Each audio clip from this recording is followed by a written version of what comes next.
விழா சென்னை தேனாம்பேட்டை காமராஜர் அரங்கில் மாலை 4 மணி அளவில் நடைபெறுகிறது.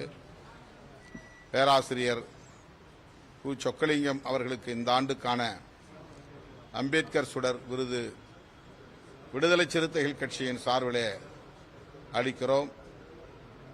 பெரியார் ஒளி, மாமணி மார்க்ஸ், அயோத்திதாசர் ஆதவன், காமராஜர் கதிர், காயிதே மில்லத் பிறை, செம்மொழி ஞாயிறு ஆகிய விருதுகளும் சான்றோர் பெருமக்களுக்கு இன்று வழங்கப்படுகிறது. 2007ஆம் ஆண்டிலிருந்து சாதி ஒழிப்பு களத்தில் போராடிக் கொண்டிருக்கிற தலித் அல்லாதோரை ஊக்கப்படுத்தும் வகையில் இந்த விருதுகளை அளித்து வருகிறோம். இந்த ஆண்டும் இந்த விருது பல சான்றோர்களுக்கு வழங்கப்பட உள்ளது. இந்த விழாவில் இயக்கத் தோழர்களும் ஜனநாயக சக்திகளும் பங்கேற்று சிறப்பிக்க வேண்டும் என கேட்டுக் கொள்கிறேன். தமிழக வெற்றிக்கழக கூட்டணியில் இடைவெளி குறித்து முடிவெடுக்கல, அதற்கான கால அவகாசம் எடுத்திருக்கீங்களா? ஏற்கனவே ஒரு ஆலோசனை கூட்டம் நடந்து முடிஞ்சிருக்கு, விரைவில் அடுத்த கூட்டம் நடக்கும்னு பேசியிருக்கிறாரு. அடுத்த கூட்டம் எப்பன்னு நீங்க முதலமைச்சர்கிட்ட கேட்டு சொல்லுங்க. இல்ல, உங்களுடைய முடிவுக்கான கால அவகாசம் இருக்கா? இல்ல, அதான் நாங்க எல்லாம் கூடி கலந்து பேசியிருக்கிறோம். எந்த முடிவும் இன்னும் எடுக்கல. அடுத்து கூடி பேசுவதாக முதலமைச்சர் கூறியிருக்கிறார். அப்போது தெரிய வரும்.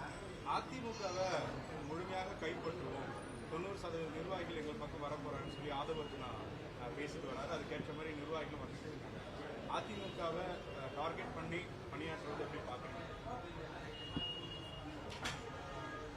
இது குறித்து இதுவரையில் அதிமுக பொதுச் செயலாளர், மேனாள் முதலமைச்சர் அண்ணன் எடப்பாடி பழனிசாமி அவர்கள் எதுவுமே கருத்து சொல்லவில்லை. ஊடகவியலாளர்களும் அதிமுக பொதுச் செயலாளரிடம் கேட்க வேண்டிய கேள்விகளை எங்களை போன்றவரிடத்தில் தொடர்ந்து கேட்டுக் கொண்டிருக்கிறீர்கள். அதேபோல அதிமுகவை முற்றாக முழுதுமாக நாங்கள் தாவேகாவில் இணைப்போம் என்று தாவேகா தரப்பில் சொல்லப்படுகிறது என்றால் அவர்களையும் நீங்கள் இது சரியா, ஜனநாயகமா, அரசியல் அறமா என்ற கேள்வியை கேட்க வேண்டும். ஆனால் சம்பந்தமில்லாமல் தாவேகாவும் இல்லாத அதிமுகவும் அல்லாத எங்களை போன்றவரிடத்தில் நீங்கள் எழுப்புகிற கேள்வி பொருத்தமில்லாததாக இருக்கிறது. அதான் இதுக்கு எல்லாத்துக்குமே நீங்க அவங்க 2 பேர் தான் பதில் சொல்லணும்.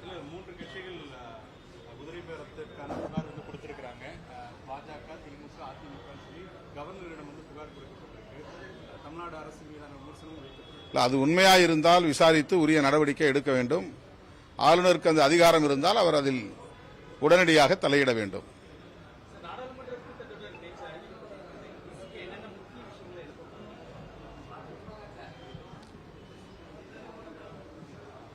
குறிப்பாக இந்த நாடாளுமன்ற கூட்டத்தொடரில் ஒன் நேஷன் ஒன் எலெக்ஷன் என்கிற ஒரே தேசம் ஒரே தேர்தல் என்கிற நிலையை, அதற்கான சட்டத்தை கொண்டு வர அவர்கள் முயற்சிப்பதாக தெரிகிறது.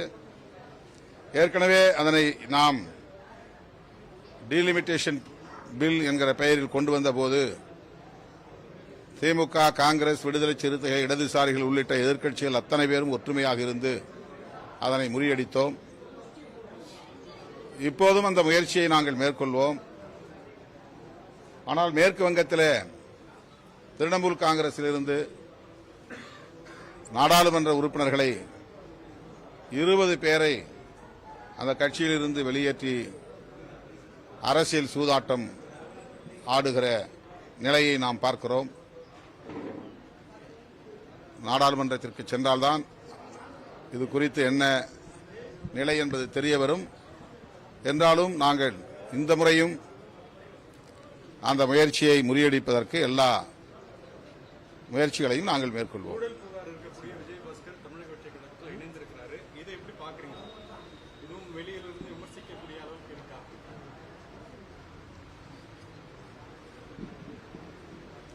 இது அரசியல் களத்தில் இருக்கக்கூடியவன் என்கிற முறையில் நான் பதில் சொல்ல கடமைப்பட்டவனாக இருந்தாலும் கூட இதை நீங்கள் நேரடியாக விஜயபாஸ்கரிடத்தில் கேட்பதுதான் முறை, சரி. அவர் என்ன காரணத்திற்காக அதிமுகவிலிருந்து வெளியேறினார்? அதிமுகவிலிருந்து ஆட்களை வெளியேற்ற முயற்சி நடக்கிறது, குதிரை பேரம் நடக்கிறது என்கிற விவாதம் ஒருபுறம் இருக்கிறது என்றாலும் கூட அதிமுகவுக்குள் என்ன நடக்கிறது என்பது பற்றி அதிமுக தலைவர்கள் ஏன் வாய் திறக்காமல் இருக்கிறார்கள்? ஆவேசப்பட வேண்டியவர்கள், ஆத்திரப்பட வேண்டியவர்கள், தாவேகாவுக்கு எதிராக கொந்தளிக்க வேண்டியவர்கள் அமைதி காப்பதன் பொருள் என்ன? ஆளுநரை சென்று மனு கொடுப்பதை ஒரு கடமையாக செய்கிறார்களே தவிர இதை ஒரு வெகுமக்கள் கருத்தாக மாற்றுவதற்கு, ஒரு பப்ளிக் ஒப்பீனியனாக மாற்றுவதற்கு அவர்கள் எந்த முயற்சியும் எடுத்ததாக தெரியவில்லை. எங்கள் கட்சியை சீர்குலைக்க பார்க்கிறார்கள், இதை அனுமதிக்க மாட்டோம் என்ற குரலும் எழவில்லை. பொதுமக்களே இது நியாயமா என்று பொதுமக்களிடத்திலே முறையீடும் செய்யவில்லை. ஊடகவியலாளர்களும் அதிமுக தலைமையை பார்த்து எழுப்ப வேண்டிய கேள்வியை எழுப்பாமல் அல்லது குதிரை பேரம் செய்வதாக குற்றம் சாட்டப்படும் கட்சிகளிடத்திலே, கட்சிகளின் தலைவர்களிடத்திலே கேள்வி எழுப்பாமல் இடையிலே இருக்கக்கூடிய எங்களை போன்றவர்களிடத்தில் கேள்வி எழுப்புவதால் எந்த பயனும் இல்லை. குதிரை பேரத்தில் ஈடுபடுவது யார்? தாவேகா என்றால் தாவேகா தலைமையை நேராக கேளுங்கள். திமுக ஈடுபடுகிறது என்றால் திமுக தலைமையிடம் கேளுங்கள். அதிமுக பாதிக்கப்படுகிறது என்றால் அதிமுக தலைமையிடம் இந்த கேள்வியை எழுப்புங்கள். அவர்களிடம் எந்த கேள்வியும் எழுப்பாமல் இதில் திருமாவளவன் என்ன சொல்லுகிறார், அவர் ஏன் மழுப்புகிறார் என்று திருப்பிவாதம் செய்வது அர்த்தமில்லாதது அல்லது அரசியல் புரிதல் இல்லாமல் பேசுகிற பேச்சு. பொதுவாக இந்த கேள்வி மட்டும் சொல்ல, ஊடகங்கள்ல விவாதம் நடத்தக்கூடிய தோழர்களுக்கு நான் சொல்றேன், இதுவரையில் இது மிகவும் முக்கியமான பிரச்சனை தான். தமிழ்நாட்டு அரசியலில் குதிரை பேரம் என்பது மிக மோசமாக நடந்து கொண்டிருக்கிறது என்பது வெளிப்படையாக தெரிகிறது என்றால் அதில் ஈடுபடக்கூடியவர்களை நேரடியாக கேள்வி எழுப்பாமல் அதில் தொடர்பில்லாதவர்களிடத்திலே கேள்வியை எழுப்புவது, அவர் ஏன் பேசவில்லை, இவர் ஏன் பேசவில்லை என்று கேள்வி எழுப்புவது அவர்களின் இயலாமையை காட்டுகிறது. உள்ளபடியே அரசியல் அறத்தின் மீது நம்பிக்கை உள்ளவர்கள் நேரடியாக தாவேகா தலைமையிடம் இந்த கேள்வியை எழுப்புங்கள், பாதிக்கப்படுகிற அதிமுக தலைமையிடம் இந்த கேள்வியை எழுப்புங்கள், அல்லது திமுகவுக்கும் இதில் தொடர்பு இருக்கிறது என்று சொன்னால் திமுக தலைமையிடம் நேரடியாக கேள்வி எழுப்புங்கள்.